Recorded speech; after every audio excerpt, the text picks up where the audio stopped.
I went to a somewhat typical high school. Not in a traditional American suburb, but a more rural set high school. Some kids go to schools with graduating classes of like 500 to hell, even 1,000 kids. My high school had, I think, a little less than 200 kids in my graduating class. It was the kind of high school where even if you weren't friends with someone, you still knew them by face and name. Walking down the hallways, you'd know basically 99% of your peers, at least in your own graduating class. Coming from a quiet town, there weren't a lot of crazy news stories really. It was pretty uneventful there. What we did for fun after school was actually go out and play sports and ride our bikes around, and stuff like that.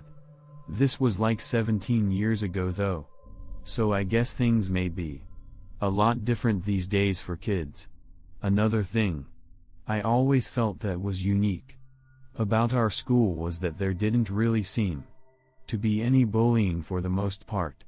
Like at least not the typical cliché movie-style bullying where kids are getting pushed into lockers or having their lunch money stolen.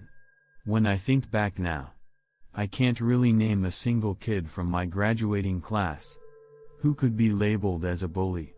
Sure, there were kids who just tease others, but nothing too serious. Of course, there were quiet kids in our grade, like every school has. But there was one kid in my grade who literally never spoke at all. I'm going to just name him Luke for this story. He wasn't even a weird-looking kid or anything. He seemed pretty nice to people who went out of their way to interact with him. I shared one class with him, though. It was an elective that had kids from all 4 grades in it. Luke and I were juniors when this happened.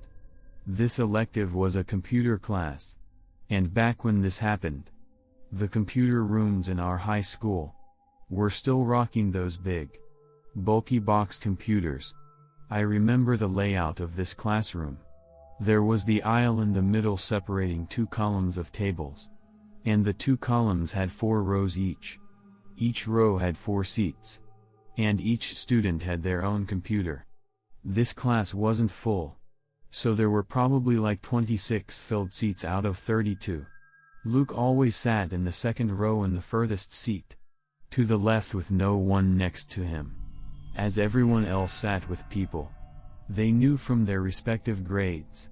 Unfortunately, not long into the semester, the seniors in the class started collectively picking on Luke.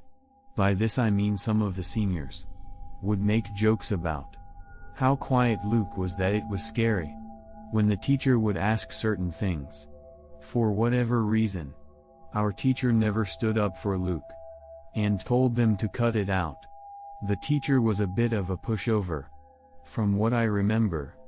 Maybe that was why, as the semester went on, it got a little worse. I remember at one point seeing a small piece of paper fly from the back row, from the seniors right to the back of Luke's head. I remember, he turned around, and had this very telling look.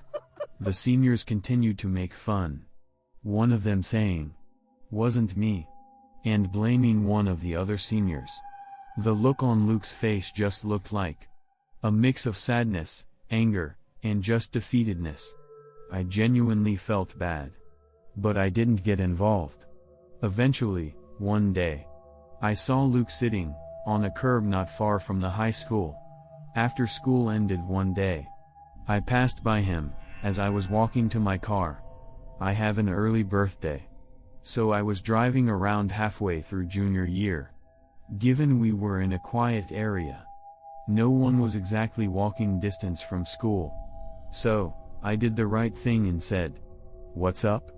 and asked if he needed a ride home.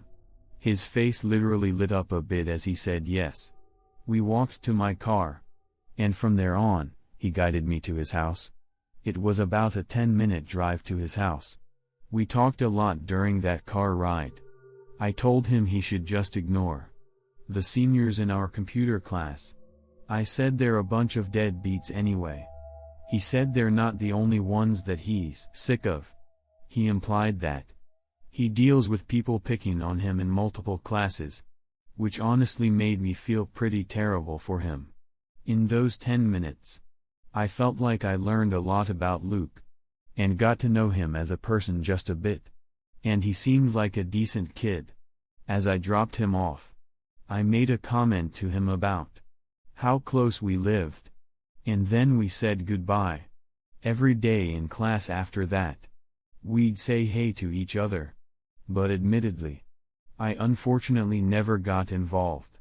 Whenever he got picked on, well, one day Luke didn't show up to class. Computer class was 4th period. It wasn't until 7th period English that an announcement came over the loudspeaker saying, "Lockdown. This is not a drill." I remember everyone looking around nervously. And I remember our teacher looking the most nervous. She ran to turn off the lights, and told everyone to hurry to one corner of the room. Seeing how nervous our teacher was only made all the students even more nervous. We sat with the lights off for a long time. It had to be 20 to 30 minutes. Until there was another message on the loudspeaker.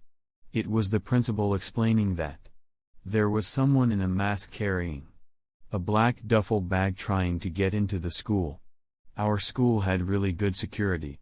And when someone spotted that person approaching the school with what could only be assumed to be guns, or any kind of weapons in that duffel bag, the doors were all locked.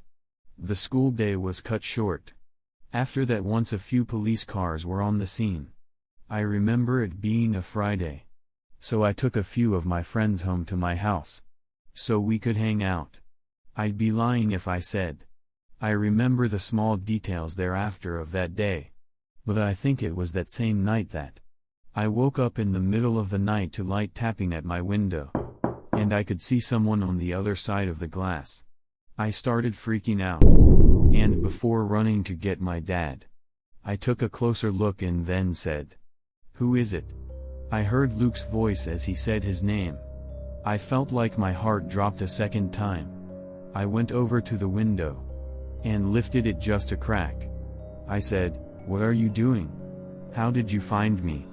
And he said, "Through the window." I tried to do something bad, and it instantly clicked. I mean it. It instantly clicked in my head that it was him. Before he could even tell me, I said, "Was it you who caused the lockdown?" And he said, "Yes." I was scared to ask him what he was planning on doing. Instead, I asked him how he found me.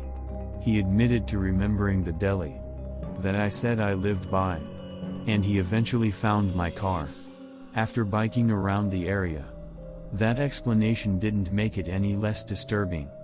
Luke asked me if he could come in and talk about what he planned on doing, and I said, "No, I cannot let him in, nor can I hear what he planned on doing." I actually recommended he go to the school and confess to whatever he was going to do. And when he refused to walk away from my window, I said, "Dad," really loudly, which worked in scaring him off. I went to my parents' room and woke them up to tell them. My mom was the one who insisted on calling the police. She was distraught. When a police officer eventually came, I had no choice but to tell the truth. I gave Luke's identity, and I explained that he had just come to my window admitting to potentially almost doing something horrible at the school. Obviously, the police were already aware of the lockdown, so I believe police were sent to his house that night. But after speaking with Luke's parents, they realized Luke wasn't there. I believe it was the next day that Luke was either found, or he just returned home, and police were still waiting there. And he confessed to what he told me. As far as our graduating class knew, Luke was charged with something like making a terroristic threat. I know he did time, and I know he's been out a long time. To be honest, I don't really know if he's still around. Part of me always wanted to feel bad for Luke, witnessing how loneliness and getting picked on can probably eat away at someone. He followed me and came to me simply because I showed him an act of kindness. Something I unfortunately believe nobody else showed him.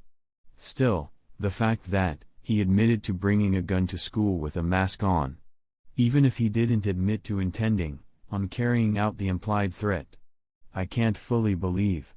He simply came to the school with a gun, just to scare people. I think he for a split second had a horrible plan, and got cold feet, and regretted it. I just hope Luke eventually got the help he needed.